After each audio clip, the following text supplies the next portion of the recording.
Hello students, welcome to my YouTube channel tutorial classes by Garima Singh. हम लोग यहाँ पे पढ़ रहे हैं इंजीनियरिंग मैथमेटिक्स 2 एकेटी यूनिवर्सिटी का सिलेबस कवर कर रहे हैं और इस समय हम लोग की यूनिट 2 चल रही है। बीटेक सेकेंड सेम में ये मैथ्स पढ़ाई जाती है।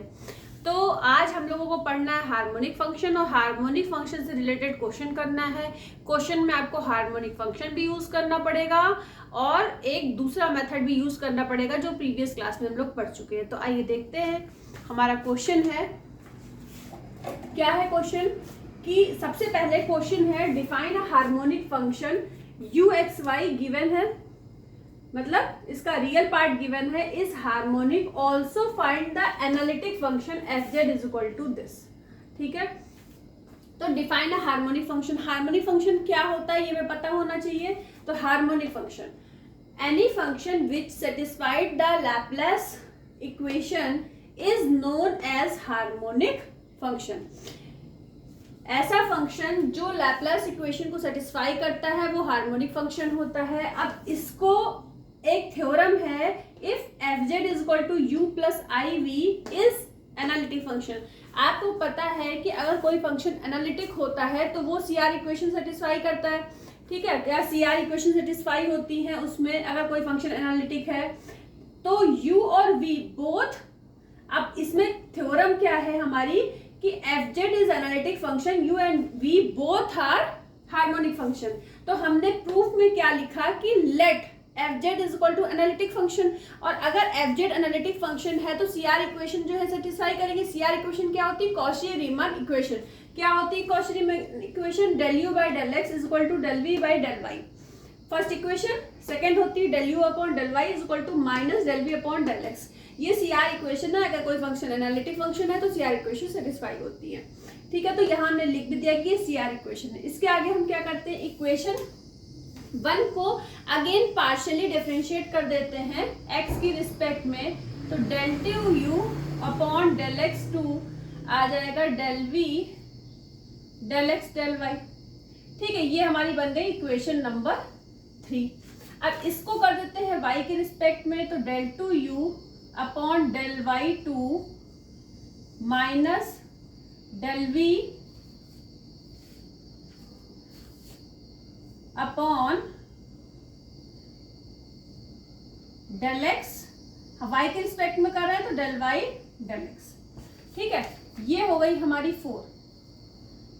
एडिंग 3 प्लस 4 क्या आ जाएगा?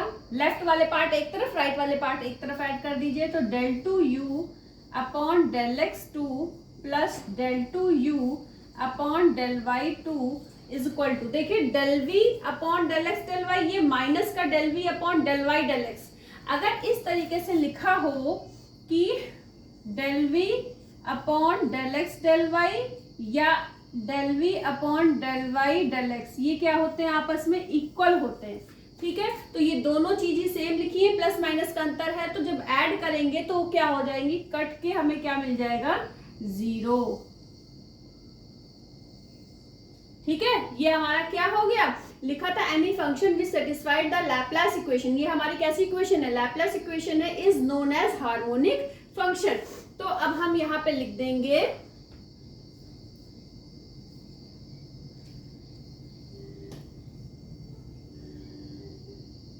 क्या लिख दे? So that u and v are both harmonic function. Both are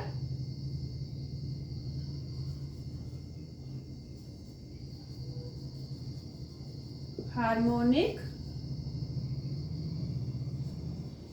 functions. ठीक है, तो दोनों हार्मोनिक फंक्शन हो गए।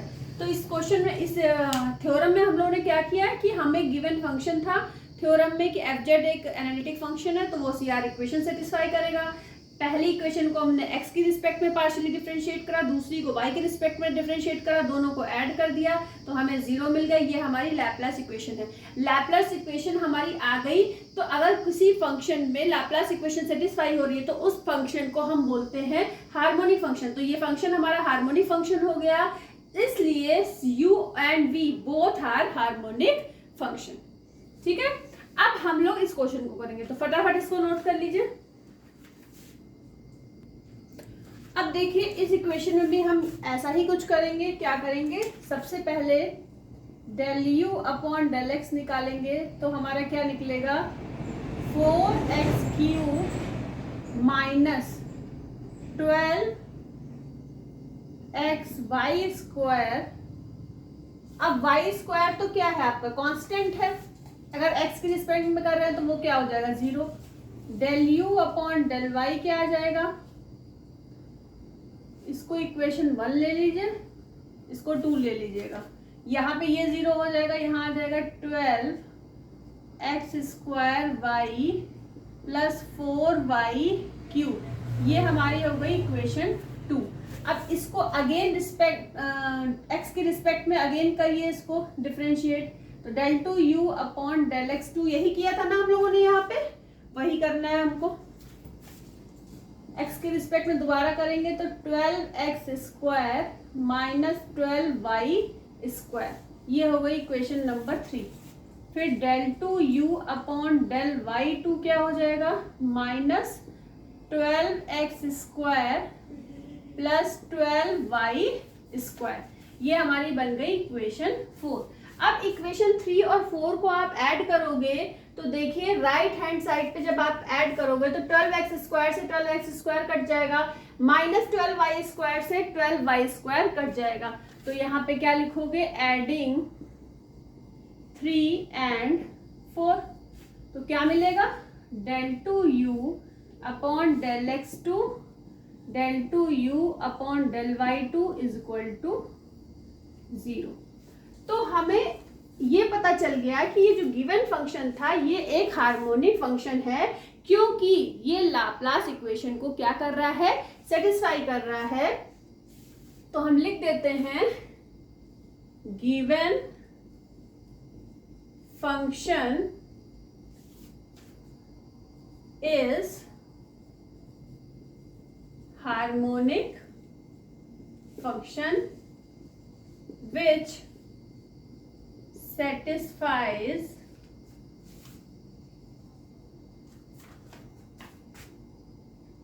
Laplace equation. ठीक है, अब आगे ये बोला गया है कि also find analytic function this. ठीक है, अब हम इसमें यूज करेंगे मिल्ले थॉम्सन मेथड। अब ये मिल्ले थॉम्सन मेथड होता क्या है, del u upon del x को आप लिख लो फाई एक्स, और जहां पे x है वहां पे z पुट कर दीजिए, यहां पे लिख दीजिए नाउ वी आर यूजिंग मिल्ले थॉम्सन मेथड। ठीक है, तो मिल्ले थॉम्सन मेथड को हम लोग यूज कर रहे हैं। तो क्या होता है, del u by del x को फाई एक्स लिख देते हैं, एक्स की जगह पे जेड और वाई की जगह पे 0। जब एक्स की जगह वाई की जगह 0 रख दोगे तो ये वाला पूरा 0 हो जाएगा, और ये क्या बन जाएगा 4z³। ठीक है, ये आ गया हमारा। इसके बाद ठीक है, ये आ गया। अब इसके बाद हम यहाँ पे आपको रूल लिख के दिखा देते हैं कि कैसे कैसे है, जिससे कि आप साथ में देखते भी चलना। देखिए स्टेप बाय स्टेप हम बता देते हैं। मिल्ले थॉम्सन मेथड में सबसे पहले क्या करना है कि del u by del x को आप मान लो φ1x, y 4x³ minus 12xy²। ठीक है, अब अगर इसमें हम क्या करें कि φ1 x की जगह z लिखिए, y की जगह 0, तो हमारा ये क्या बन जाएगा 4z³।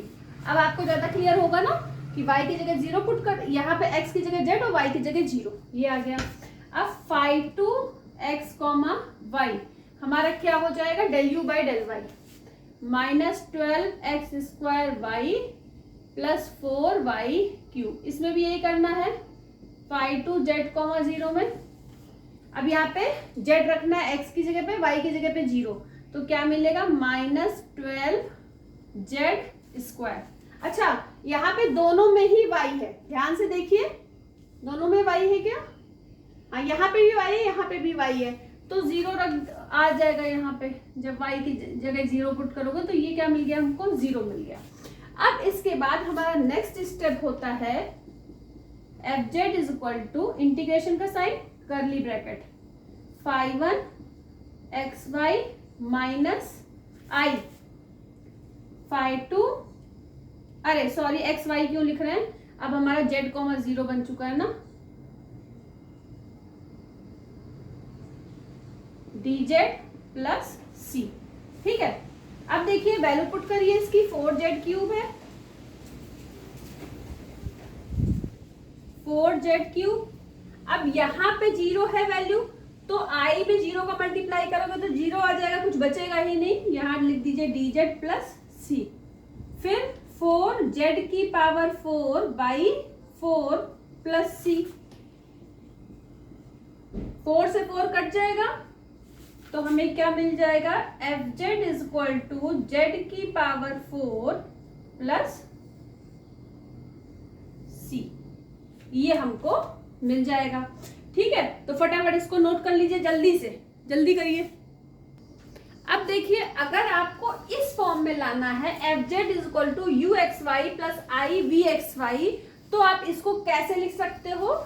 आप यहाँ कांस्टेंट में भी अगर आप क्या लगा दो, i लगा दो, कोई फर्क नहीं पड़ रहा, कांस्टेंट का मल्टीप्लाई i में भी होके ये कांस्टेंट ही टर्म रहेगा। और उसके बाद फिर यहाँ पे भी ic कर दो, तो यहाँ पे भी अगर आप इसको ic लिख दो तो होगा क्या? ये fz जो क्वेश्चन में दिया हुआ था u प्लस i v की फॉर्म में हो गया। वैसे कांस्टेंट के साथ i लगाने की कोई मतलब जरूरत नहीं है, लेकिन आप इसको इस तरीके से भी कर सकते हो, वैसे भी कर सकते हो जैसे अभी बताया था, और इस तरीके से भी कर सकते हो। ठीक है, तो यही इसका क्या हो गया, आंसर हो गया। तो आज आपने क्या पढ़ा? सबसे पहले आपने पढ़ा हार्मोनिक फंक्शन। ठीक है, हार्मोनिक फंक्शन क्या होता है? जिसमें लाप्लास इक्वेशन सेटिस्फाई होती है, वो होता है हमारा हार्मोनिक फंक्शन। अब क्वेश्चन था हमारा, उसमें क्या करना था, हमें हार्मोनिक फंक्शन डिफाइन करना था, और जो गिवन फंक्शन था उसे शो करना था कि यह हार्मोनिक फंक्शन है, और उसके बाद फिर इस इक्वेशन को दिखाना था कि ये हमारी एनालिटिक फंक्शन है। तो एनालिटिक फंक्शन को दिखाने के लिए सबसे आसान तरीका होता है थॉमसन का मिलने थॉमसन मेथड, वो हमने अप्लाई करके यूज कर लिया। प्रीवियस क्लास में हमने बताया था आपको मिलने थॉमसन मेथड का पूरा वर्किंग रूल। अगर u की जगह v गिवन है तो यहाँ पे आप फाई की जगह साई कर लो। ठीक है, जैसे फाई का ये होता है साइन, तो साई का क्या होता है, ये साइन होता है। आज के लिए इतना ही। लेक्चर पूरा समझ में आ गया होगा अच्छे से, क्योंकि अच्छे से समझाया गया है। तो चैनल को सब्सक्राइब कर दीजिएगा, वीडियो को लाइक, अपने फ्रेंड सर्कल में शेयर कर दीजिएगा। All the best to all of you, thank you.